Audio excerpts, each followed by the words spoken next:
as somebody who suffers with OCD, it is the inability to control your mind. And those OCD suggestions can be dark. I've never seen a horror movie scarier than the stuff that goes through my mind. I once got really mad on AGT. I was hypnotized. I got into an incredibly relaxed state, and he asked me to shake hands with everybody, and I did.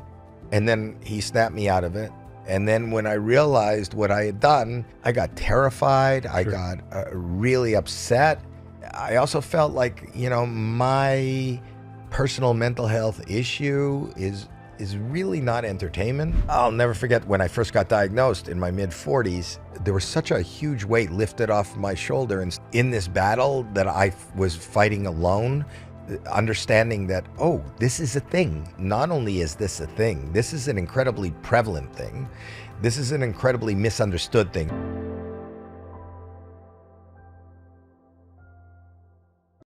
You've probably heard of OCD, but you don't know that OCD isn't really just about cleaning and organization. It's actually debilitating. It's a condition that causes intrusive, persistent, and really sticky feelings and thoughts that can seize on any topic, from romantic relationships to illness to spirituality, and really anything that matters to you. This can really cause significant anxiety and guilt and shame and discomfort, and can make it hard to function in day-to-day life. If this sounds familiar, know that you're not alone. In fact, 1 in 40 people in the US suffer from obsessive compulsive disorder. But help is available. I'm a licensed clinical psychologist with 25 years of OCD treatment experience, so I know that these scary symptoms can be overwhelming. But I also know that they can be managed with the right type of treatment. I lead a team of top-tier clinical experts at Know OCD who are trained in the effective treatment for obsessive-compulsive disorder. Know OCD is an online platform offering specialized, accessible, and convenient OCD treatment. My team and I have helped people take back their lives from OCD through evidence-based therapies that are covered by insurance. To learn more about OCD and to start effective treatment, head to NOCD.com. That's NOCD.com. You deserve to live the life you want to live, and not the life that OCD wants you to live. And don't forget to subscribe to our YouTube channel so you can stay up to date on our latest podcasts and webinars. Now, on to today's episode. Hi, everyone. Welcome once again to another episode of the Get to Know OCD podcast. I'm Dr. Patrick McGrath, the Chief Clinical Officer for Know OCD, here in the Howie Mandel studio. Hi, Howie. How are you today? I'm actually doing okay. I'm doing okay, and that's really good. You're good with that? I'm good with doing okay. Yeah. Because it could be worse. It has been worse, but the struggle's worth it, and I'm content. Awesome. The first thing I wanted to talk about today was the commercial, the NOCD commercial that has been out there, and the advocacy for OCD that you've done and how recognizable OCD is becoming to people. So wonder what your thoughts are about it. Well, my thoughts are, we were talking before we went on the air, and I was saying that out of everything that I do, and I think I'm fairly visible, I get the biggest satisfaction and most outreach. I showed you my DMs on my Instagram. And, I don't really watch television too much, and I'm really busy. So I didn't realize, I don't know how frequently that commercial is played, or even, how much it's seen on social media or wherever it's seen. I don't think a day goes by when I don't get a couple of DMs referring to that commercial, and either mostly saying, tell me more, or telling me how wonderful NOCD has been for their life, or it has been the answer that they have been looking for forever. So you don't get, you get people saying, I saw you on TV, it was funny, or I saw you in a commercial and that was good. But NOCD more than anything, because I think it's one of the biggest underserved issues in our world today, and underserved, misunderstood, and incredibly important and paramount for it to be understood and taken care of. And we don't as a society. Well, I don't think we still have the capacity to understand how important mental health is. And I believe that mental health outweighs even physical health, because I believe that we can somewhat control our physical health and well-being with healthy mental capabilities. Yeah. And I believe that people who are under incredible duress, stress, and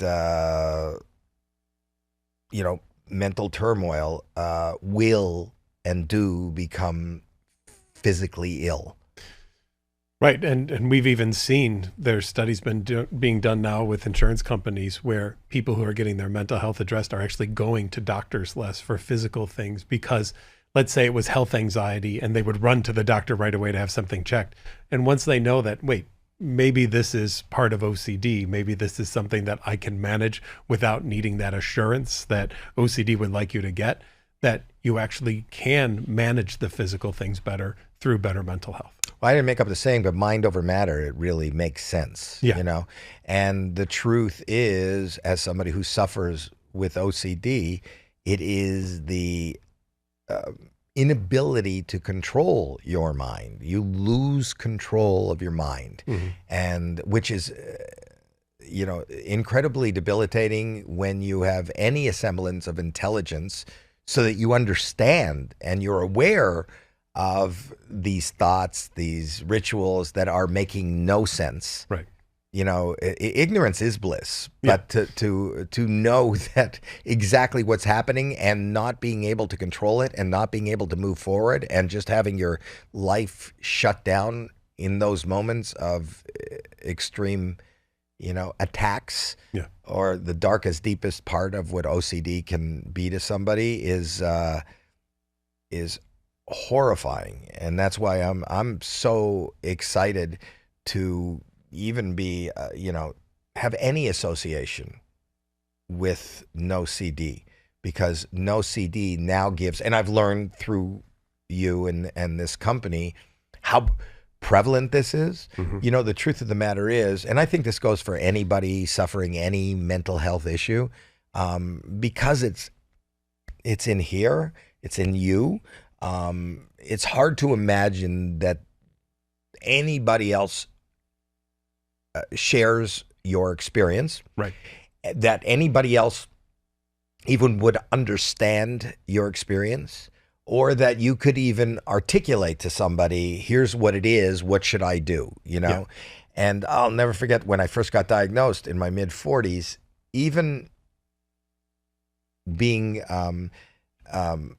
diagnosed and given a title, like there was such a huge weight lifted off my shoulder, instead of just being, in this battle that I was fighting alone, understanding that, oh, this is a thing, and there are some answers. And then learning when I partnered with NOCD that not only is this a thing, this is an incredibly prevalent thing. This is an incredibly misunderstood thing. So most people who have it don't understand they have it. Most people who have it and go for help are misdiagnosed many, many times. There are the stats, the stats, I don't know them. Yeah, I mean, even our CEO, Stephen, who had 6 misdiagnoses before finally getting diagnosed with OCD. Okay, so that therein lies my point. So you're misdiagnosed, and then even being diagnosed, not having the knowledge or the wherewithal to figure out, where do I go and what kind of help should I get. So to have a platform like NOCD, where if nothing else, if you think that this might be an issue that you're experiencing, or you believe that somebody you love or care for or work with or are aware of might have this issue, everybody can access it. Yeah. And now, as the longer I've been with it, the more your safety net of insurance companies covering it has expanded, because I think people are now learning this is an issue that we should cover, and it'll save us money in the long run. Sure. So I don't care where you are, how rural you are. You have access to an OCD specialist, a real live in-person OCD specialist through your mobile phone. Yep. So you can access that, and if nothing else, be diagnosed. So the first plan of attack is find out what it is you're attacking, and if it is OCD, NOCD has a tried and proven therapeutic method to help you cope. There is not a cure. I always say that to people. Right. There's not a cure. It's not like they're going to hand you a pill and you're never going to feel this again. I continuously battle, but the battle is worth it. There are ebbs and flows to how my life, and maybe I'm not an expert, so I don't know. You're the expert, but sometimes the external world. OCD loves a stressor. Yeah. COVID was not fun. No. For somebody who was, might have been a rough time of your life, I'm thinking. Huh? Yeah. I thought I was going to die. Yeah. I was sure I was going to die. I am actually, I went a little nuts. We can go into that a little bit, but and a lot of people did. And it wasn't just my problem. A lot of people's lives were turned upside down. I've turned my life upside down when things are going great, because of OCD, through no control of my own, but my mind does that to me. But there are answers, and there's a lifeline, and there's a life preserver that can be tossed to you. And that's why this is something I'm not only a spokesperson for, but I'm an advocate of. And I can't tell you how many people, you asked about the ad, how many people come up to me, not only DMing me on my Instagram, but come up to me every day and say, you have no idea, this saved my life, or this saved my kid's life, or thank you. I saw the commercial and my daughter is now excelling, or I've seen, and there's, I'm just goofy Howie, who is a silly comedian who hosts some game shows and done some other goofy things. And this is one of the most fulfilling things I've ever done in my life, because and I'm not doing anything. I'm just telling you, this works. Mm-hmm. This is the answer, or this can be the answer, because maybe the answer is not OCD, but I would at least, if you think you have that, and that's the bigger problem. The bigger problem is, and we've talked about this endlessly. Mm-hmm. I don't think it's so prevalent yet not known. People use OCD for I use the term persnickety, or neat. Oh, I'm a neat freak too. I've got a little bit of that OCD. That's like saying I got just a touch of the plague. Yeah. I got a little bit of that plague too. Yeah. I know what it's like. No, you don't. No. If you have OCD, you don't get a little bit of it. There's no such thing as a touch. It's not like a light cold. It is debilitating. It is a monster. And the fact that people don't understand it means not only do they not understand it within themselves, but they're not going to understand it or be able to identify it when it's happening around them. Right. And that was my whole life. My whole life, I don't have a GED because of it, because the need to act on rituals, the need to not be able to hear through the dark noise and repetitive thoughts that were in my head didn't allow me to focus in school. Mm-hmm. So I don't have a GED. All my friends, my best friend who runs one of the biggest production companies here went to law school, and like anybody I knew was thriving. I was 17 and, thrown out of not only school, but my whole any possibility for what I didn't have much of one, of a social circle. It's hard. I tell, because I'm a comedian, it's sometimes difficult because I think people misinterpret the lightness that I bring to, my sense of humor is my panacea also. the more I hurt, the more scared I am, the more fearful, the more the tougher things are, the more I try to make jokes just to try to see the light, to try to create some lightness for myself. But other people interpret that like it is a joke, but it's not a joke, Right. you know. And I once got really mad on AGT because they brought a hypnotist on. I didn't think that was funny. I didn't think that was good. I didn't think that was amazing, and I got really upset with the production too. I was hypnotized, Right. and he hypnotized me, and then he said he was a hypnotist. They asked for volunteers from the judge's desk. He asked me to come up. I'll always, I would never say no to somebody. I want them to win. I want everybody to leave in a better place than they come. And, I thought, oh, yeah, I've been to a hypnotist show. I've never been hypnotized, but, maybe I'll turn into a chicken, or he'll say, oh, you're in a bank robbery now. I did not know and didn't ask ahead of time what he would do. For those that haven't been hypnotized or don't believe in hypnosis, I will tell you that I think if you really don't want to be hypnotized, you wouldn't be hypnotized. I was okay with being hypnotized. I thought he'll make me do, bizarre things. So I was okay and open to it. And I think I let him hypnotize me, and he did hypnotize me. And here's how I describe it to people so that they know it's real. It's kind of like, maybe this is a bad analogy. You can answer to this, but if you went to a party and had a couple of glasses of wine, you'd be okay with some stuff you wouldn't be okay with if you didn't have. Your inhibitions are down, right? Yeah, and you're in a very relaxed state. Yeah. It feels okay. So I got into an incredibly relaxed state, and he asked me to shake hands with everybody, and I did.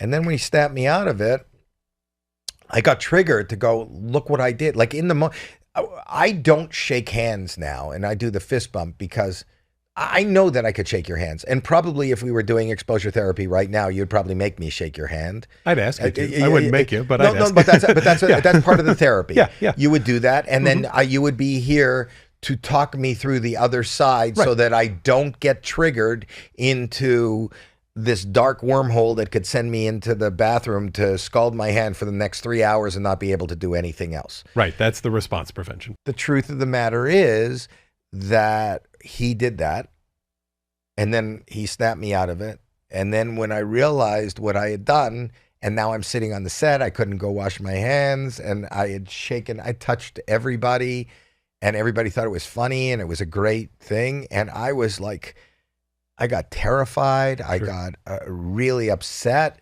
I also felt like, my personal mental health issue is really not entertainment. I just thought I was kind of irresponsible. But, they did it, and he maybe it's not his fault. The production company should have been more cognizant of what mental health is, but that also speaks to what we just spoke about. Everybody has a little OCD, you know? And at some point, the World Health Organization has said OCD is one of the top 10 most disabling disorders you could potentially have because of the fact that you logically know versus what you emotionally know.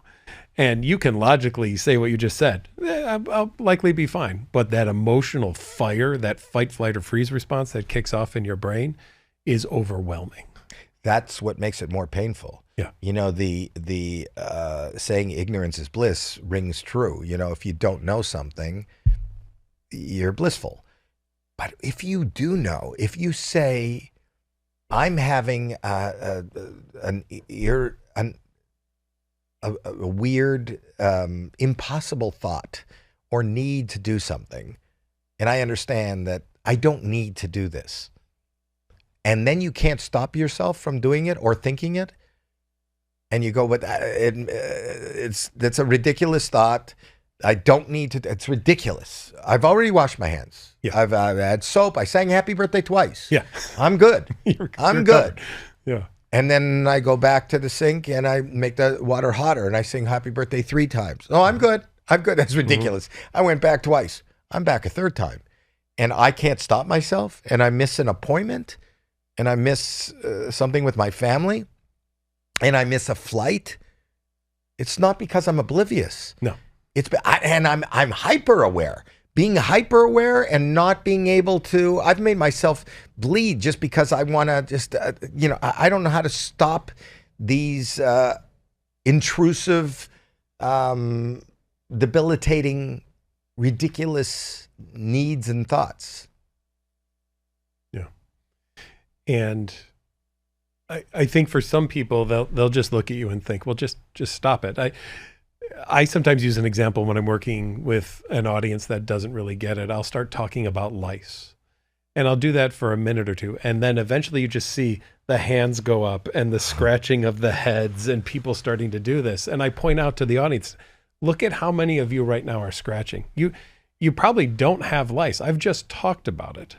And that's enough to start to create sensation. So to me, that example just shows the power of the mind and what it can do to the body, to the emotions, that you start to feel things that aren't even there. It's called the power of suggestion. The point is that if you have no power and your mind is making its own suggestions without your control, that's where it's the suggestions that we can't stop. And those OCD suggestions can be dark.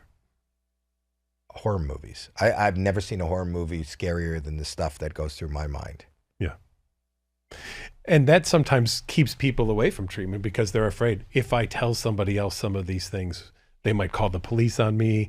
They might put me in a room and lock the door with a straitjacket on. They just worst case scenarios. I've had people who've told me that they should be on death row because they once thought, I wish that person wasn't alive anymore. And they equate themselves to be a serial killer just for that thought, because that's the emotional reaction. But even the way you're describing it, I don't think that anybody who had that thought, just that fleeting thought. No. I think that this is where you got to explain it. That they could be standing beside somebody on a subway platform. Right. And you're looking at that person and you go, I'm going to push that person in front of me, that stranger. I'm going to push them on the track when the train comes. I'm going to push that. No, that's ridiculous. I swear when the train comes, I feel my whole body tingling. Yeah. I'm going to push that. I'm going to kill that person. I'm going to kill that person. I can't stop myself from thinking this. I don't know. The train's coming in a minute. I'm going to kill that person. I'm going to kill that person. I'm going to kill that person. Yeah. I'm going to kill that person. I can't. This is ridiculous. I'm not a killer. I'm going to kill that person. I'm going to kill that. And that's what happens. And then they go, and then, intellectually, and this is probably what a real serial killer goes through. So I must be that. Right. I have to be that because they couldn't control themselves. So why does somebody go and kill 29 people? This is what goes on. This is what's going on in my head, and I can't stop it. And I know it's wrong. And I know I would never, I've never done anything like that before. And there's no reason for me to do it, but my body's taking over. My mind is taking over now. I'm going to kill somebody. And it's the fear of, that's what you're going to do. You don't know that you won't do it. Right. You can't be sure you won't do it. Right. And that drives people somewhat insane. One of my favorite days of doing therapy, I spent 3 hours a foot from a train track with someone behind me, having them think about, with their hands on my shoulder, my hands behind my back, telling them, push me into every train that comes by. Wow. Yeah. Wow. One of the best days of therapy I ever did. I loved it. I had so much fun. You loved it? I did, because I could experience them start to challenge that. And here was a person who had stopped living their life for 6 months, wouldn't even go places because they didn't even want to go near a train track, because what if they did that? And the next day they called their school and they re-enrolled in classes, and they went back to school the following 3 weeks later when the semester started again. That's what I love about doing the work. Well, that's exposure therapy. That's for those ERP. that don't know. Yep. Yes. Mm-hmm. Yeah. Now, I don't force anybody to do anything. I would never make you shake my hand. Thank you. Look at this. Oh, someone's calling. It's my wife. Oh. I'm going to tell her that I'm in a therapy session right now. Thank you. She goes, I won't disturb you. You need it. That's what she said. She knows me. She's the one that made me. Mm-hmm. You know, I was not, you were talking about that. That's my wife, Terry. I've been married to for 46 years now. I was adamant about not seeking help. Mm-hmm. she said, if you don't go get an answer right now, there was no CD at the time. No. If you don't get an answer right now, I'm going to take the kids and I'm going to leave. So her ultimatum, her, tough love is the reason that I found my pathway to no CD. That's awesome. So that's who just called. Love to her. Yes. Do you want me to text her right now? Love to you. The doctor Love loves. to you. Love to you from Know NOCD. You don't cap them. No caps. Just, okay. It's like Les Nessman reading the banner. W K. Yeah, but you know what she said? Love to you from NOCD. That's what she's saying right now. Oh, well, that's lovely. Howie says NOCD loves me. We have some pictures of you, I believe, from various points of your life that I think we're going to pull up and take a look at, and maybe talk about that phase of your life and what OCD was doing there. So, so this is my daughter Riley. This is my youngest daughter, who now has her own child, and but we were taking a family trip to Australia. Okay. And she ended up on the day that we were taking the flight, and there was it was extended family. So there was probably about 25 of us going to Australia. On the day that that we were leaving, she came down with a bit of a flu and a cold. And our extended family is my wife's family. So it was her parents, her sister, her brother, their kids, and everything. So they weren't going to cancel because she had she asked me to stay and take care of Riley, and I was going to meet them in 3 or 4 days. So, leave the obsessive compulsive guy with the sick child. You have to realize that we lived in a house. I've talked about this many, many times, but we lived in a house where I told the contractor it was a guest house. It wasn't a guest house. It was a house with, God forbid, one of my children should cough. I moved into that house. But here I am. It's my child. And I got to tell you that I spent, you can't tell, but my head and my face are raw because any minute that I wasn't with her, I was standing in a scalding shower. This is right before I got diagnosed. Okay. So, and she was actually better. And this is a 13-hour flight.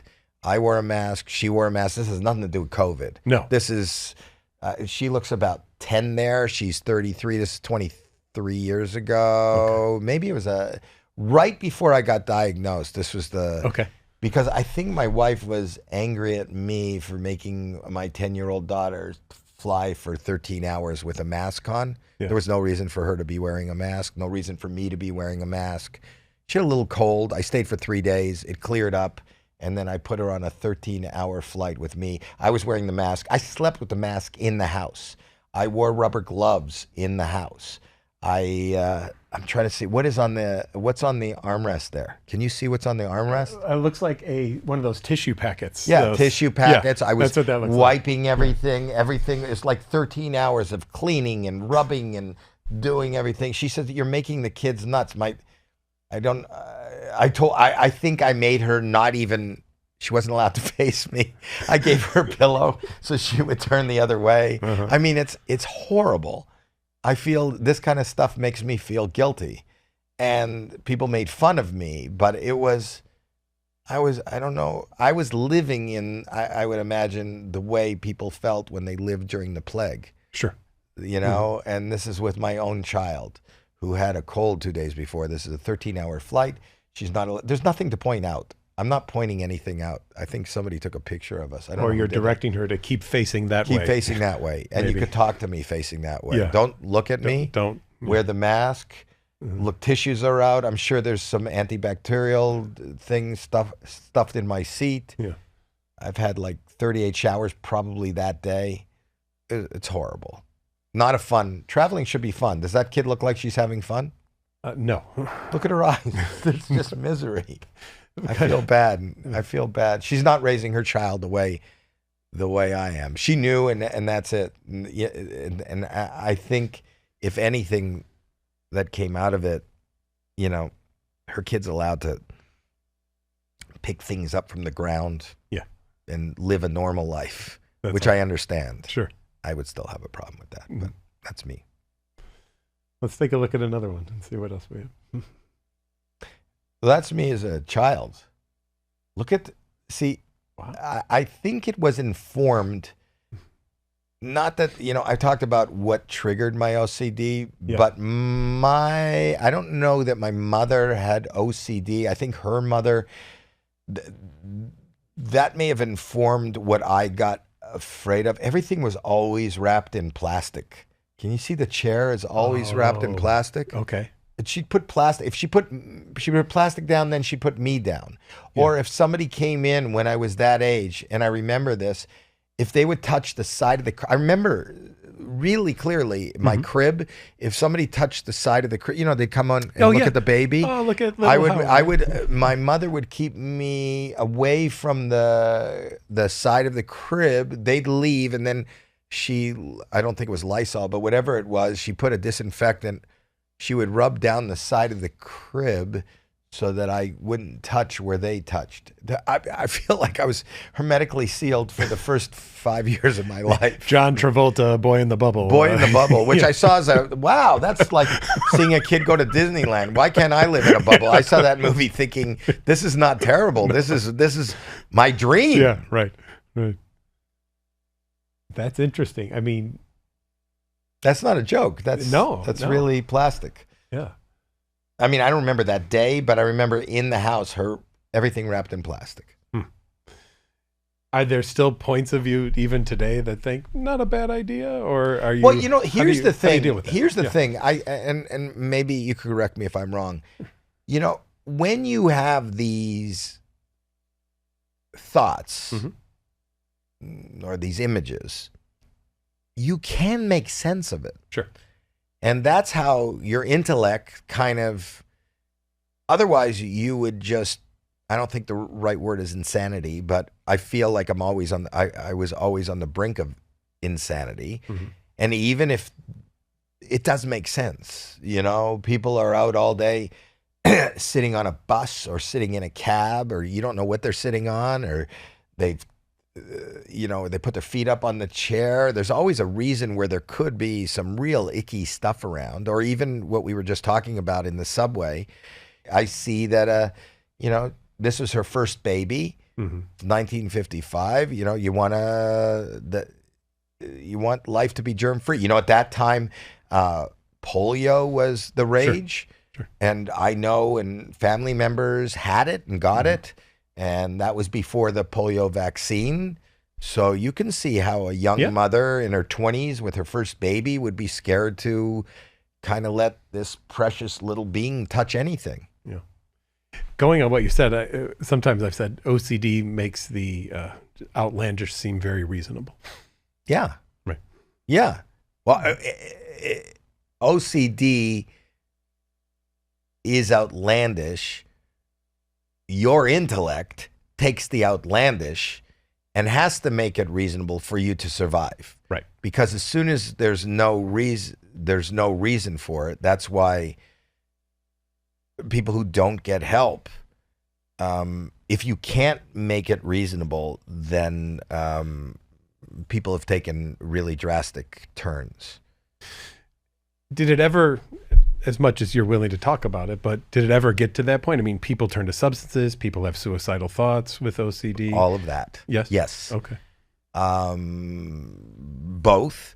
The last thing was substances. Even now that I'm taking care of as I talk to you right now, I'm sober. And during COVID, I was so going down a rabbit hole. Really? So hard. I was getting really good treatment. And then what happened was I started taking gummies to get more sleep, because at night when there was nothing going on, I would just lay awake and obsess. Especially for someone so busy as you to have to then go to nothing. So that I'm doing nothing and the news and what was going on. So I started taking gummies. And then I took 2 gummies. And then I took 2 gummies and smoked some. And then I took 2 gummies and smoked some and took a couple of shots of alcohol during the day. And then I just didn't stop until the what I was going for, the goal, was not to ease my mind, was to black out. Mm-hmm. So I would just drink and smoke and take pot until I couldn't see anymore. My wife found me on the floor and just said, you can't do this anymore. So I've stopped. So it's been about 2 years since I've even had a beer. Congrats. Yeah, thanks. Mm-hmm. There's one more picture I think we have. Okay. That's my lovely daughter, Jacqueline, who I do my podcast with. She is lovely. I got a chance to meet her, yes. She's a wonderful young lady who also has debilitating OCD, been diagnosed, and gets help. And, and I have an incredible amount of guilt. I don't know that much about OCD, just know how I do it. But is it genetic? There is a genetic component, yes. So that's the gift I gave my firstborn. That's my firstborn. And, she struggles, but we get through it together, and she has it's really tough, and she's the mother of 2 and a wife and a podcaster, and she was a teacher for 10 years and retired from that. And she's my hero, and that kid is amazing.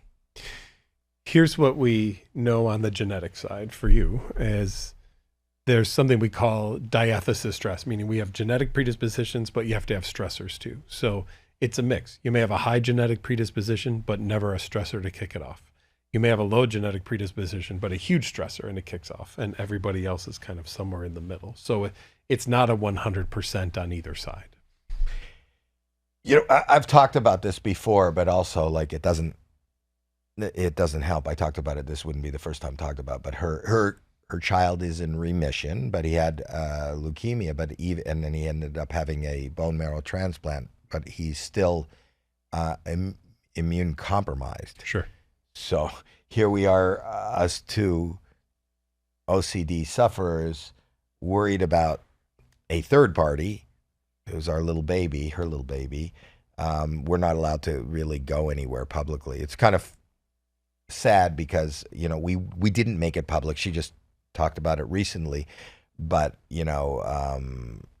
people are really mean and really tough. And even on our podcast, sometimes somebody would come in and they'd say they have a little bit of a cold, and they would come in, people show up with a cold. That's normal.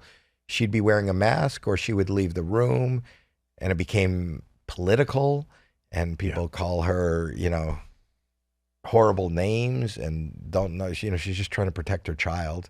And so it's life's a struggle, I think, for everybody. And I'm so proud of her, and I'm so proud of, she's an amazing, amazing human being.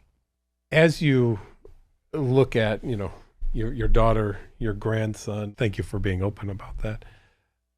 That's got to be one of the most difficult things in the world for you, knowing how much you feel about contamination and germs, and being now very related and close to and connected to someone who's immunocompromised.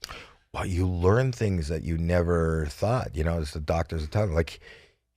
I'm not trying to besmirch any business, but he's not allowed to get soft serve ice cream. Do you know that? No.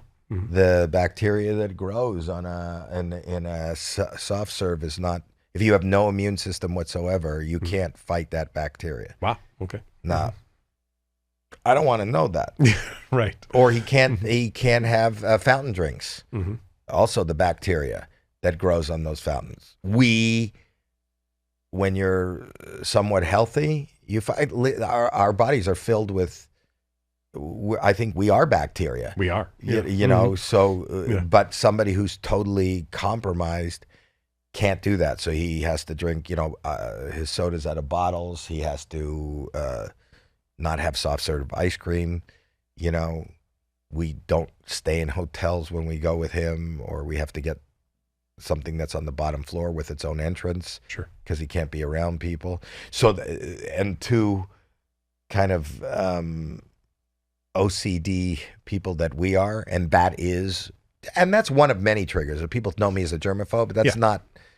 My whole thing isn't that, or is it hers? But this has made us a little more hypersensitive. Right. And hypersensitivity is not incredibly healthy for our OCD. So it's tough.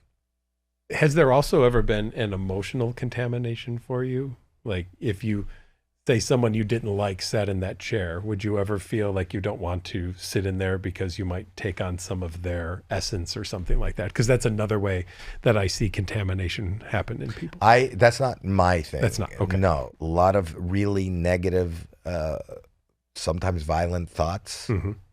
But I understand now that that's, and even if I say to you, I'm not going to act on it, and I know that, and I've never acted on them.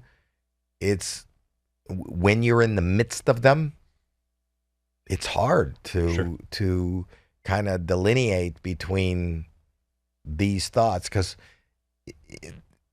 everybody's thoughts, that's how reality happens. It starts with a thought. You make that happen. So where is that line drop between this ridiculous thought you're having? How do you just not turn the wheel? Right. I mean, I joke that if I walk down the stairs with anyone, I'm going to think about pushing them down the stairs, because I've treated so many people who are afraid of what if I push you down the stairs, and I've stood on so many stairs with people behind me telling them to push me down the stairs, that I can't do it anymore without having that image or that thought or that urge to do it. You didn't help yourself. You helped a lot of other people, but maybe you screwed yourself up. I might have. But I like it in the sense that people start to learn you don't have to trust everything your brain tells you. And OCD wants you to believe that everything your brain tells you is true. And that's one thing that I like about treatment is you don't have to believe it all to be true. I'm an advocate, even though this is not the way my brain overworks. Yeah. Not for positive.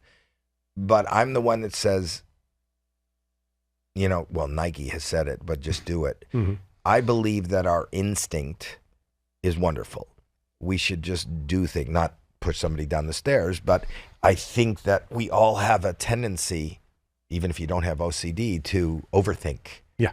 Overthinking is I don't know why, it's kind of this greased wheel in your head that it's really easy to have good thoughts, bad thoughts, overthinking. It's just, thinking is not helpful.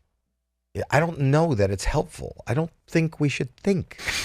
I don't think we should. I think we should do. I think we need to do. And that's exposure therapy. Just do it. Mm-hmm. Don't think about what could happen. Let's just cope with it, Yeah. And let's see how, when something happens, or when you're exposed to something, or when something, that's basically, I'm not a therapist, but let's now cope with the result of whatever that is. Mm-hmm. Instead of going down this rabbit hole of thought, which is not real. That's a thought. Yeah. Only deal with the reality. And there are always those worst case scenario what if thoughts. No one's OCD thoughts that I've met so far have been, and it's going to be great. That'd be great OCD. Yeah, right? Yeah. If that was OCD, I want more. Right. But I've not seen it. That would be MoCD. I need MoCD. Not NoCD. Not NoCD. MoCD. Give me MoCD. Before we go, I think about people that I still, when I do webinars or who write to me, who are still to this day post-COVID stuck in their apartment, stuck in their room. And you talked about how rough that was, but you still emerged. What helped you to come back out into the world and to emerge? You're not wearing a mask now. You don't have gloves on. No, but I'm forced to. I'm lucky that I am surrounded by people who kind of understand this issue, really legitimately understand this issue, and care about me and will help me cope. So I feel like I've got this support system professionally and emotionally. I'm also, just by virtue of what I do for a living and how I need to provide and the bills that I have to pay, I'm forced to do things that are, for the most part, uncomfortable. Yeah. But I understand that it's hard to emerge from a hole that you dig in. It's kind of like, I think that when people are stuck in their place and they were there for 2 years, it's like you want to dip your toe into the water. It's cold water. It's hard to jump right in. It really is. You want to get used to it. You want to splash a little bit. I think if you've been locked away in your apartment for 2 years, or you've been working, a lot of people are working remotely. Yep. They're not even around people. Right. They're not around. You know, I'm going, as I talk to you, I'm going to New York tomorrow. I haven't been in New York. My wife hasn't been to New York in about 4 years. And she was in COVID. She's nervous about being around that many people. You know, she goes, you know, you go on the stage and you stand on the stage, and even if there's a few thousand people there, you're, you know, 50 feet from anybody. You're really alone in a room of a few thousand. Right. If I want to go watch you, I got to go stand in that room of a few thousand. I don't know if I'm comfortable with that. And she doesn't have OCD. Right. But I'm just saying, I'm watching somebody who has a healthy, sound mind, even emerging from whatever pivoting change is hard for every one of us. Yeah. So, but I think that if you are suffering out there, the one message I have for anybody, it never hurts to try. NOCD is the answer. NOCD will give you an answer. What you do with that answer is then next your step. NOCD may tell you you don't have OCD, you know, and that's good too. That's even better. NOCD may tell you you have OCD, or somebody you love has OCD, and they'll give you an answer for that too. Yeah. And it's the most accessible help there is for this incredibly prevalent problem. Well, thank you for the work you've done with us. We appreciate it, and it means so much to us. So it means more to me than it does to you. I'm telling you, as somebody who suffers each and every day, it means the world to me. So thank you for just existing. Awesome. And thank all of you for watching the Get to Know OCD podcast. If you need help for OCD or other related conditions, check us out at NOCD.com. That's NOCD.com. And if you're looking to watch more episodes of the Get to Know OCD podcast, you can subscribe to the NOCD YouTube channel. Remember, our goal is this. We want you to live the life you want to live, and not the life OCD wants you to live. Thanks for listening.